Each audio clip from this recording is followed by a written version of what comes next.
പെൺവീട്ടുകാർ സുഭാഷിൻ്റെ വീട്ടിലേക്ക് വരുമ്പോൾ സുഭാഷിൻ്റെ അച്ഛൻ അവരെയൊക്കെ എതിരേൽക്കുകയാണ്. അവർക്ക് പക്ഷേ വീട് കാണുമ്പോൾ ഒരു ഇഷ്ടക്കുറവ് പോലെ ഫീൽ ചെയ്യും. നിധിയും ചേച്ചിയും എന്തോ സംസാരിച്ചുകൊണ്ടിരിക്കുമ്പോൾ അങ്ങോട്ട് വരികയാണ് അരുൺ. നിധി പറയും, ചേച്ചി ആ ഡോറൊന്ന് അടയ്ക്കുമെന്ന് ചോദിക്കും. ചേച്ചി ഡോറടയ്ക്കുമ്പോൾ നിധി അരുണിൻ്റെ പുറത്ത് കുറേ അടിക്കുകയാണ്. അരുൺ പറയും, വേദനിക്കുന്ന നീ കാര്യം പറയാമെന്ന് പറയും. നിധി പറയും, അയാൾ എന്നെ അവിടെ ഇട്ട് അപമാനിച്ചപ്പോൾ ചേട്ടൻ ഒരു വാക്കും മിണ്ടിയോ? എന്നെ വിളിച്ച് ഇവിടുന്ന് പോകേണ്ടതായിരുന്നില്ലേ? ഡ്രൈവിംഗ് പഠിക്കാൻ എനിക്കിഷ്ടമില്ലാഞ്ഞിട്ടാണോ? എൻ്റെ പെങ്ങൾ ഡ്രൈവിംഗ് പഠിക്കേണ്ടതെന്ന് ചേട്ടനും മോള് ഡ്രൈവിംഗ് പഠിക്കേണ്ടതെന്ന് അച്ഛനൊക്കെ പറഞ്ഞുകൊണ്ടല്ലേ? അങ്ങനെ ഓരോ കാര്യങ്ങളിങ്ങനെ എണ്ണി എണ്ണി പറയാണ് നിധി. അരുണിങ്ങനെ ഓരോന്ന് പറഞ്ഞ് സമാധാനിപ്പിക്കും. എന്നിട്ട് പറയും, വാ നമുക്ക് ഷോപ്പിങ്ങിന് പോകാമെന്ന് പറഞ്ഞിട്ട് അവളെയും കുട്ടി പുറത്തോട്ട് വരികയാണ്. പെൺവീട്ടുകാർ സുഭാഷിൻ്റെ വീടിനെ പറ്റി പറയാണ്. വീടിന് കുറേ പഴക്കമുണ്ടെന്ന് പറയുമ്പോൾ അച്ഛൻ പറയും, അതിപ്പോൾ പത്മനാഭസ്വാമി ക്ഷേത്രത്തിനും കുറേ പഴക്കമുണ്ടല്ലോ എന്ന് കരുതി അതിൻ്റെ പ്രൗഢിയൊന്നും പോയില്ലല്ലോ എന്ന് പറയും. അപ്പോൾ അവരിങ്ങനെ കളിയാക്കും, ഇപ്പോൾ ഇനി ഇവിടെ കുമ്മായം പൂശണമെങ്കിൽ തന്നെ പുരാവസ്തു വകുപ്പിൻ്റെ അനുവാദമൊക്കെ വാങ്ങേണ്ടി വരുമല്ലോ. പെണ്ണിൻ്റെ വീട്ടുകാർ അവൾ ഇവിടെ വന്ന 5 പേർക്ക് ഭക്ഷണം ഉണ്ടാക്കുന്ന കാര്യത്തിൽ ആശങ്കപ്പെടുമ്പോൾ സുഭാഷിൻ്റെ അച്ഛൻ പറയും, അത് പേടിക്കണ്ട, ഈ അടുക്കള മാത്രം സുഭാഷ് ആർക്കും വിട്ടുകൊടുക്കില്ല.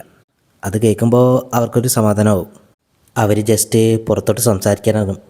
ആ സമയത്ത് പെണ്ണിൻ്റെ അച്ഛൻ സുഭാഷിനോട് ചോദിക്കും, സുഭാഷിനെ കുറച്ച് മാറിയിട്ട് വേറെ വീടെടുത്ത് താമസിച്ചൂടെ? ഇത് കേൾക്കുമ്പോൾ തന്നെ സുഭാഷ് പറയും, എൻ്റെ അനിയന്മാരെ ഒന്ന് വിട്ടിട്ട് ഞാൻ വേറെ എങ്ങോട്ടും പോവില്ല. സുഭാഷ് ഇങ്ങനെ അനിയന്മാരുമായിട്ടുള്ള അറ്റാച്ച്മെൻറ്റിനെ പറ്റിയൊക്കെ പറയാം.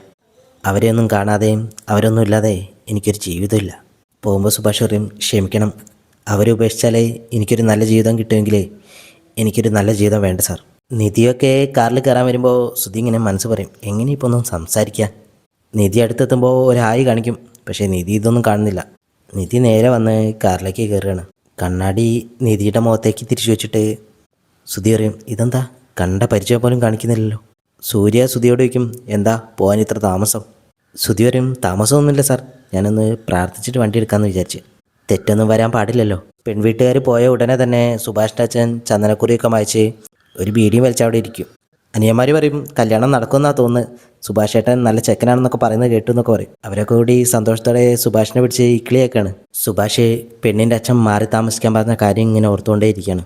കാറിൽ പോയിക്കൊണ്ടിരിക്കുമ്പോൾ ഏടത്തി നിധിയോട് പറയും, ഷോപ്പിങ്ങിന് പോകുമ്പോൾ നീ സൂര്യനോട് ഒന്ന് സംസാരിക്കാനൊക്കെ ശ്രമിക്കുക. നമ്മൾ നെഗറ്റീവ് മാത്രം വിചാരിച്ചിട്ടാ, ചിലപ്പോൾ റൊമാൻറ്റിക്കിൻ്റെ അങ്ങേ അറ്റമായിരിക്കും.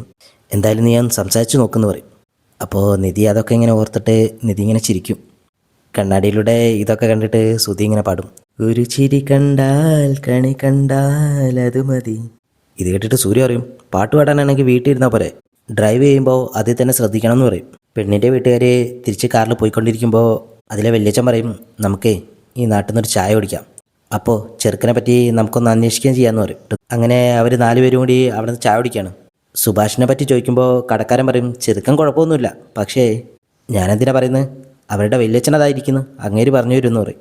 സുഭാഷിനെ വല്യച്ഛൻ പറയും, അവിടുന്ന് നിങ്ങൾ കണ്ടില്ലേ ഭാസ്കരൻ, എൻ്റെ അമ്മയുടെ വയറ്റിൽ ജനിച്ചതാ, കൊലയാളി ഭാസ്കരൻ എന്നാ പറയുക, സ്വന്തം ഭാര്യയെ ചവിട്ടി കൊന്നവനാ, പിന്നെ വീടും അവരുടെ അല്ലാന്ന് പറയും. കോടതി വിധി വന്നാൽ 5-നെ ആ വീട്ടിൽ നിന്ന് ചവിട്ടി പുറത്താക്കും ഞാൻ.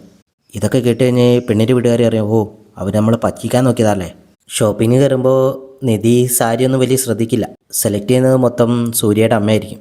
നിധി ഒരു സാരി സെലക്ട് ചെയ്യുമ്പോൾ സൂര്യയുടെ അമ്മ പറയും, അത് വേണ്ട, അതിനേക്കാളും നല്ലത് വേറെ ഒന്ന് കാണിക്കും. പക്ഷേ സൂര്യയോട് വയ്ക്കുമ്പോൾ സൂര്യ 2 സാരി നോക്കിയിട്ട് നിധി എടുത്ത സാരി സെലക്ട് ചെയ്യും. അതിനെയൊക്കെ ചേച്ചി ഇങ്ങനെ പോസിറ്റീവായിട്ട് നിധിയോട് പറഞ്ഞുകൊണ്ടിരിക്കും. സുഭാഷ് ഹരീഷിൻ്റെ കൂടെ ജോലിക്ക് പോകാനും ഇറങ്ങാൻ നിൽക്കുകയാണ്. ആ സമയത്ത് അങ്ങോട്ട് തിരിച്ചു വരികയാണ് പെണ്ണിൻ്റെ വീട്ടുകാർ.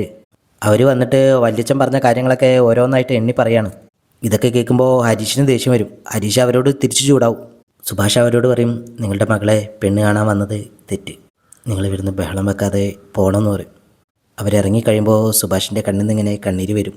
ഹരീഷിന് ദേഷ്യം വരുന്നത് കാണുമ്പോൾ സുഭാഷ് പറയും, വിടടാ, ഇതൊരു പുതിയ കാര്യമൊന്നുമല്ലല്ലോ, പോകുന്നേ പോട്ടെ. വെഡ്ഡിങ് സെൻറ്ററിൽ ഒരു ഭാഗത്ത് നിൽക്കുന്ന ശ്രുതിയുടെ അടുത്തേക്ക് ആരും വന്നിട്ട് പറയും, കാറിൽ എൻ്റെ ഫോണുണ്ട്, അതൊന്ന് എടുക്കുമെന്ന് ചോദിക്കും. ശ്രുതി പോയിട്ട് കാറിൽ നിന്ന് ഫോൺ എടുത്തിട്ട് അരുണ് കൊടുക്കും. അരുണിനോട് ചോദിക്കും, കല്യാണമല്ലേ, ആരുടെ കല്യാണം എന്ന് ചോദിക്കും. അരുൺ പറയും, എൻ്റെ പെങ്ങളുടെ ആണെന്ന് പറയും. ആ സമയത്ത് അരുണിൻ്റെ ഭാര്യ വരുമ്പോൾ ശ്രുതി ഒരു ആശംസ പറയും. അപ്പോൾ അരുൺ പറയും, ഇതെൻ്റെ ഭാര്യയാണ്. അവർ പറയും, എൻ്റെ നെറ്റിയിലെ സിന്ദൂരവും താലിയൊന്നും കണ്ടിട്ട് മനസ്സിലായില്ലേ ഞാൻ കല്യാണം കഴിഞ്ഞതാണെന്ന്. എൻ്റെ അനിയത്തി ഇതാ നിൽക്കുന്നു എന്ന് പറഞ്ഞിട്ട് അരുൺ കാണിച്ചു കൊടുക്കും. ശ്രുതി നിധിയെ ഇങ്ങനെ നോക്കിയിട്ട് പറയും, കല്യാണം ഉറപ്പിച്ചതാണോ?